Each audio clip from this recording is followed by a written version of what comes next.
అవునండి, ఆయన అనపర్తి ఎమ్మెల్యే నల్లమిల్లి రామకృష్ణారెడ్డి గారే. మరి ఆయనేంటి చాలా చిత్రంగా విచిత్రంగా అనుకుంటున్నారా? ఇది ఓ అమ్మవారి మొక్కుబడి తీర్చుకోవడానికంటే చాలా ఆశ్చర్యంగా ఉంది కదూ. ఒకటి కాదు, రెండు కాదు, ఇలాంటి చిత్ర విచిత్రాలెన్నో ఆ సత్తెమ్మ తల్లి జాతరలో.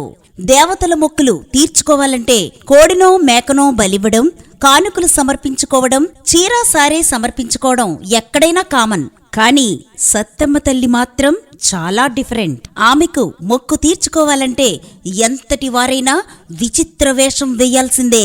కోటీశ్వరుడైనా అక్కడ జాతరలో బిచ్చమెత్తాల్సిందే.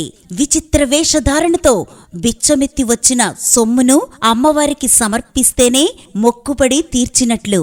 ఇలా తాము కోరిన కోరికలు తీర్చిన సత్తెమ్మ తల్లి మొక్కు చెల్లించడానికి జాతరలో ప్రతి ఒక్కరూ బిచ్చమెత్తుతుంటారు.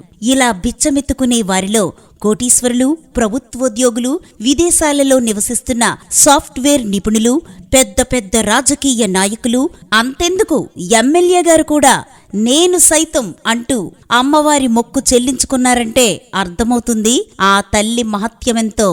ఇంతకీ ఆ సత్తెమ్మ తల్లి ఎక్కడా, ఆ జాతర ఎప్పుడు అని చెప్పనేలేదు కదా. ఎన్నో ఏళ్లుగా పిల్లల్లేనివారికి కూడా సంతాన భాగ్యం ప్రసాదించే తల్లిగా పేరొందిన తూర్పుగోదావరి జిల్లా అనపర్తి మండలం కొప్పవరం సత్తెమ్మ తల్లి జాతర 2 ఫిబ్రవరి 2026 ఉదయం 8 గంటల నుండి మధ్యాహ్నం 1 గంట వరకు. మరింకెందుకు ఆలస్యం, మీరు కుటుంబ సమేతంగా జాతరకు విచ్చేయండి.